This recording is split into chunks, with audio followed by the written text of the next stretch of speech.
But first, 100 people were arrested during violent clashes between demonstrators and police in London yesterday. To discuss that and more, we can go to South Wales and the Shadow Home Secretary, Nick Thomas-Symonds. Thank you very much for being on the programme this morning. How disturbed were you by the scenes that you saw yesterday? I was extremely disturbed by the scenes yesterday, which were completely and utterly unacceptable.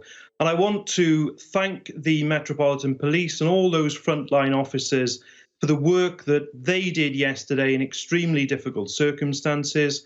Those officers who were injured, I, of course, wish a speedy recovery.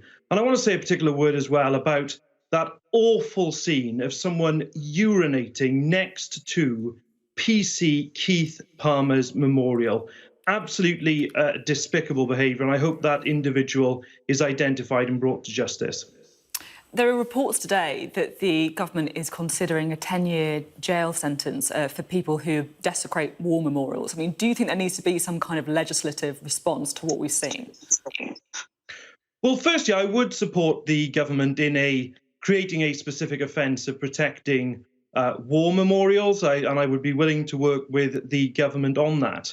But let's not be moved away either from what we've seen since the awful killing of George Floyd in America, because the government needs to show leadership on the inequality and racism that still sadly exists in our country. And by that I mean the Prime Minister.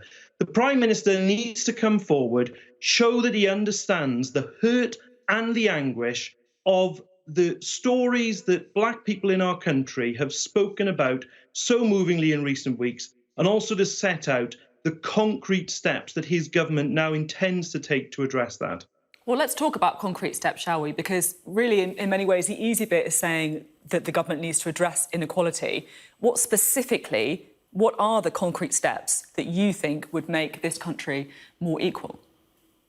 Well, firstly, the government could act on the recommendations of the Lamy Review, which looked at disproportionality in our criminal justice system. And those recommendations, 35 of them, have been there since September 2017. Secondly, the government could act on the Wendy Williams Lessons Learned Review into Windrush, which was published in March.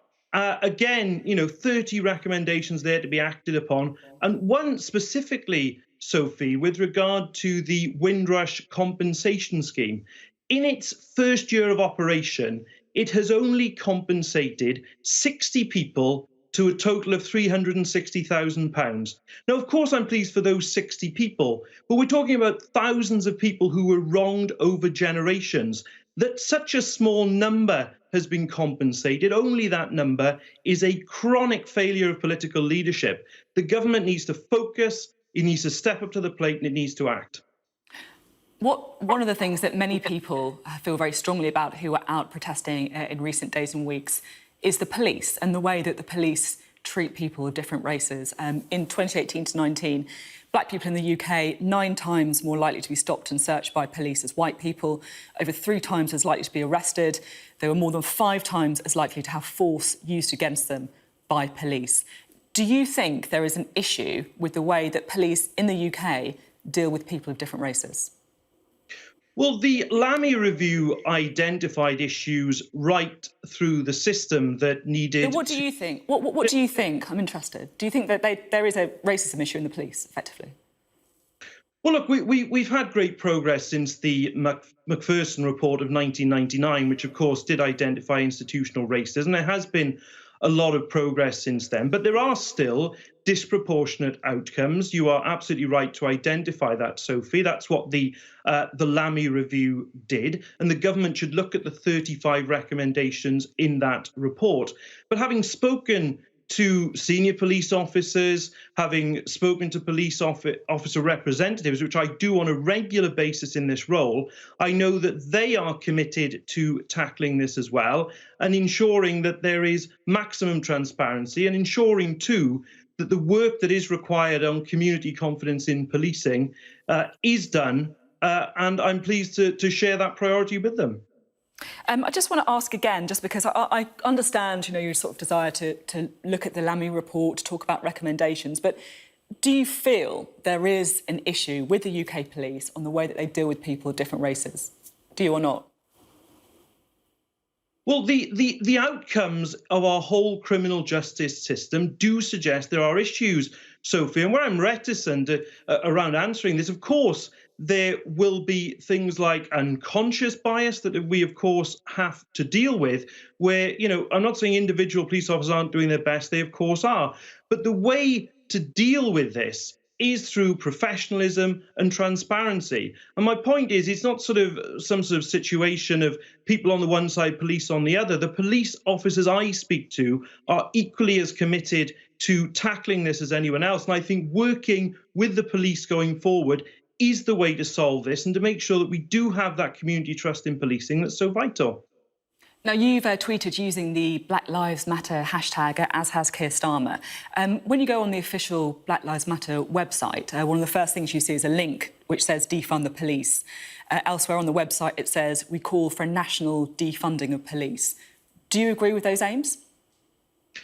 Well, no, I don't want to defund the police. But what I do say, Sophie, is that there is a very deep anger out there. And it's not for me to start lecturing people as to how to express that anger. Here is where I say, again, the government has to step up to act, recognise the depth of feeling, recognise the depth of the anger. And the Prime Minister has to show leadership, acknowledge this anger, acknowledge the structural racism and inequality that exists. And as I've indicated already, do something about it and act. That's what we need at this powerful national moment. OK, now just to discuss a couple of other things. Shops are going to be reopening from tomorrow. Many businesses saying that the 2-metre social distancing rule is making it very difficult for them to actually open in a way that means it will be financially viable. Do you think that 2-metre rule should be reduced?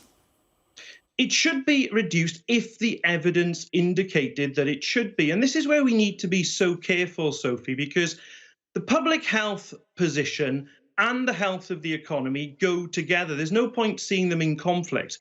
If the government did ease lockdown too quickly, if it did move to 1 metre without there being scientific advice backing that, you would end up with a second peak, which would cause even greater economic damage.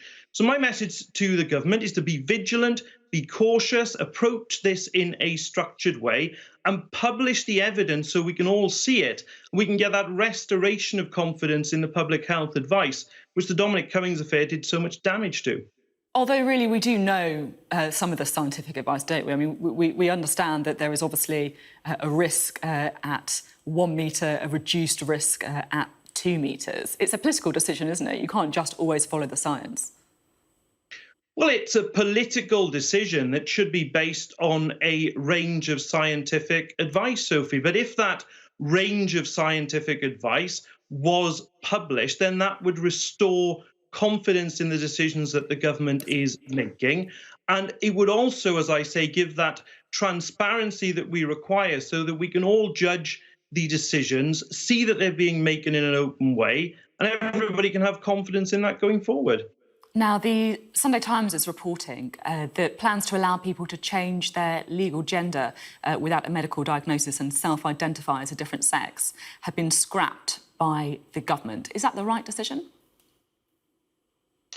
Well, what I think we need to look at in this space is what trans people actually think and say to us. Now, I think trans rights are human rights. I've said that before. And I think we need to listen very carefully going forward in what is an extremely sensitive area. I'm not sure the government just scrapping plans and then leaking it out in a newspaper is the way to deal with this. I think we need a much better way going forward that's sensitive, that seeks consensus and respects everybody's rights.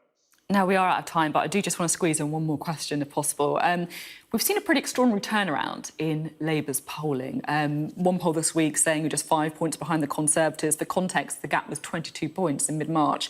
Keir Starmer with the highest ratings of any opposition leader since Tony Blair.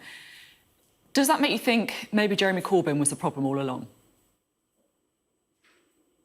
It just makes me think about the present, Sophie, not the past. And I think what we're seeing is a vindication here of the approach that Keir Starmer is taking as leader of the Labour Party. But the reality is that at the moment, party politics is not a priority. The priority at the moment is the constructive opposition and the approach we're taking with the government to tackle coronavirus and to attempt to minimise loss of life. That's the priority at the moment. And party politics, I think, in its normal sense, can wait for the future once we're through what is this extraordinarily challenging global pandemic. Very diplomatic. Thank you very much for being on the programme. Thank you.